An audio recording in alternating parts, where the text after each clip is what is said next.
Does caring about your hobbies make you a loser? Does playing World of Warcraft Classic make you a loser? Are you less of a loser if you play retail? Are you more or less of a loser based on if you try at the game or not? Is being casual virtuous or being try hard virtuous? Who knows? But let's talk about the real world for a moment. These are some things that I believe most people would agree with. Most people work a job out of economic necessity. If they didn't need the money, they would stop showing up to work. That is most people. Most people get into romantic relationships and they do not work. They are not sustainable and they end violently.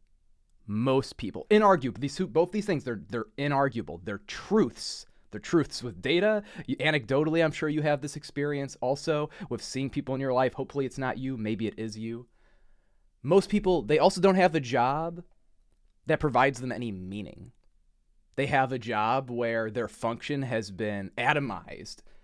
So that way their manager and all of the business processes can easily integrate their work product into creating some larger output for the end customer. I'm not making a moral judgment about that, but it does make it hard to be passionate or see the company you're working in as having a true vision. Like when I worked at Microsoft on Xboxes, it's really hard to see how making it so we can automate plugging in HDMI cables a little better, how that really makes people have more fun with their Xbox. Or spending like 3 months trying to make sure the Master Chief Edition of the Xbox makes the right beep boop noise if it's 16-bit speaker. Hard to be passionate about that. Anyways, most people, they spend the lion's share of their time doing things for money and they get no real value out of it. That's most people. These are huge parts of their lives. And then we stack one more thing on top of this, which makes it really sad or comical. Although they do these things for money, and that's the only reason, and these things make them unhappy, they don't approach a win condition with their lives. They have negative net worth stacked on top of that, and they have no real idea how they could possibly fix that. So it's not even like most people who work a job that has super demanding hours or feels really bad are achieving freedom. They're not. They're running on a treadmill and they feel exhausted.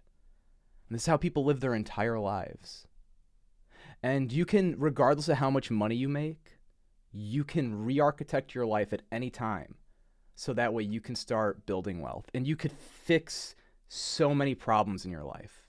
And you could have such an amazing life. There are people who live in absolute poverty in other countries outside of the United States that illegally immigrate here and are incredibly thankful that they can find a job that has brutal labor and pays a little bit over minimum wage. And they can find out how to save money and help their kids have a better life. And they are broke by any measure.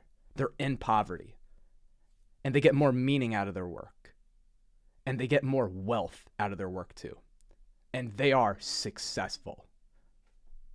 Definitely they are successful. But the average middle class person in the United States is incredibly unsuccessful. I don't know if I want to say that they're incredibly unhappy, but they're definitely incredibly unsuccessful. If you would measure success by romantic success, financial success, I think these are both very good things to measure things by because people value them.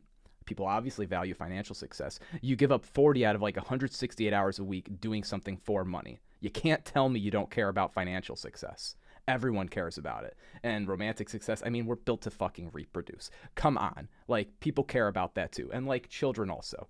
Now, this is the most common way I think to win is to find a partner, have a stable relationship. You build zero wealth. You can't really figure that out. But you have children and you have good familial ties and you have some friends that you meet and then maintain those same friends over the course of the majority of your life. That's successful. That's not most people. That's not most people, okay? Most people, it's like this. Negative net worth. Many divorces. Maybe they have kids. Yeah, I mean, like, tons of people have kids. Like, almost all women end up with a child at some point in their lives, and, like, half of men do, okay? Friends, like, maybe you have 5 friends at the bar. You know, you got bar friends. Haha, you go watch sports with them and consume drugs and alcohol. It's so fun. And you churn through these people, and they're different ones. You know, this is so many people, they do this. Just different friends. People fight with their families. You know, there's weird stuff with the in-laws. People bitching about, oh, I can't believe my mother-in-law, blah, blah, blah, stuff like this. Like, it's a meme in the media. Like, this is how people live. And then these are average people. These aren't, I'm not picking out exceptionally fucked up people. This is like average middle-class people. And they're the guys and the girls playing World of Warcraft. And then they're going online. And they're like, I can't fucking believe that somebody wants to spend 2 hours getting world buffs and trying to play with a bunch of like-minded people in a way that they like, these fucking sweaty virgin, and like the person typing that out is like $4,000 in credit card debt and hates their fucking job and is going to be 67 years old one day and fucking like shaking with anger when they realize Social Security doesn't pay out. It's bananas. So why not try? I don't know. Why not try now? Why not figure out how to balance your finances? If you think it's fucking stupid to try at your hobbies, well, are you trying in the real world? Get your fucking checkbook in order, dumbass. All right? Do that. Start having an upward trajectory on your net worth and plan it out and be like, okay, at this point in time, I can hit the eject button. Nobody will own me ever again. One day, no one will ever own me again, because that is what it feels like working. In my opinion, if you're not doing something you fucking love, and I've had one job, my first internships, where I really, really loved it, but all the other ones, it felt like I was a fucking slave, and it drove me crazy. But I plotted my shit out in Excel, and I was like, I'm going to get to this date, and I'm going to be fucking free. So I don't know if you did that, or you've found a way to generate income, but you spend all your money, but you love the way you make money. Good for you. Good for you. No, that's fine. That's sustainable. You don't need to generate net worth if you can create a stable way to generate income that you enjoy. But most people that don't like parsing, most people who are great parsing, most people who are also like, don't get me wrong, most people who are parsing high, they're like fucking up their real lives too. But most people who are great parsing, they haven't tried at anything in their entire lives. Ever. They're asleep at the wheel. They got the credit card debt. They're unhappy with how they generate income. They have no idea how they're going to fix the problem in their lives. They have wishful thinking. You know, one day it's going to come together. This is going to be my year. It's like all the fucking losers who go to the gym when the year turns over, you know? And they're hopeless. They're hopeless. Oh yeah, you're going to wait till New Year's? That's when you're going to get your life together? You're never going to get your fucking life together. So why not try now? Why not try in the game? Why not start saving, buying stocks? You should get index funds if you're smart. I'm a degenerate gambler, so I don't do that, but you should buy like the S&P 500, low expense ratio, you know, save like 20% of your monthly income. You'll fucking be out of the game in like 20 years, dude.